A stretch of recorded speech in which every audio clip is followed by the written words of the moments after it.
దిండి మండలం కేంద్రంలో పాలకవర్గ సమావేశంలో రసబస చోటు చేసుకుంది. ఉప సర్పంచ్ నూకం వెంకటేష్పై సర్పంచ్ మేకల సాయమ్మ భర్త కొడుకు దాడికి పాల్పడ్డారు. నూకం వెంకటేష్ మాట్లాడుతూ గణతంత్ర వేడుకలకు ఎటువంటి సమాచారం ఎందుకు ఇవ్వలేదన్న సందర్భంలో నాపై దాడి చేశారని ఆరోపించారు.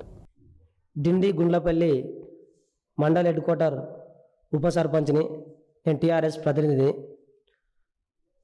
నిన్న జరిగిన 26/1/2023 రోజున గణతంత్ర దినోత్సవం వేడుకలు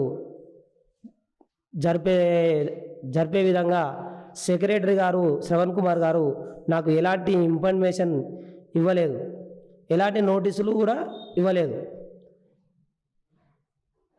అది ఈరోజు 27/1/2023 రోజున గ్రామ పంచాయతీ పాలకవర్గం మీటింగు జరుగుతుండగా సెక్రటరీ గారిని 26 జనవరికి సంబంధించిన నాకు నోటీస్ ఇవ్వలేదు, నాకు ఎలాంటి ఇంటిమేషన్ ఇవ్వలేదని నేను అడగగా సెక్రటరీ గారిని దాన్ని మిస్గైడ్ చేసుకుంటూ సర్పంచ్ గారి భర్త ఎవడు వాడు మాట్లాడేది, ఆ మాటలు ఉంటే బయట మాట్లాడుకోరి, ఇక్కడ మాట్లాడొద్దు అని ప్రజాప్రతినిధుడైన కానటువంటి వ్యక్తి గ్రామ పంచాయతీ మీటింగ్లో మధ్యలోకి దూసుకొని వచ్చి మమ్మల్ని బెదిరియడం జరిగింది. సెక్రటరీ గారిని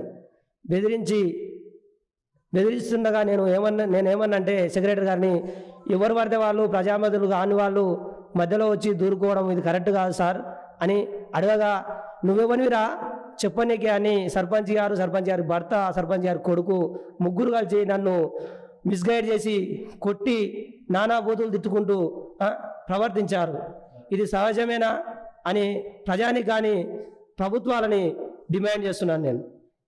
అదేవిధంగా ఎన్నో ఒరుకుదొరుకులు జరుగుతున్నటువంటి గ్రామ పంచాయతీని నేను ప్రశ్నించే హక్కు లేదా అనేది నేను ప్రశ్నిస్తున్నాను.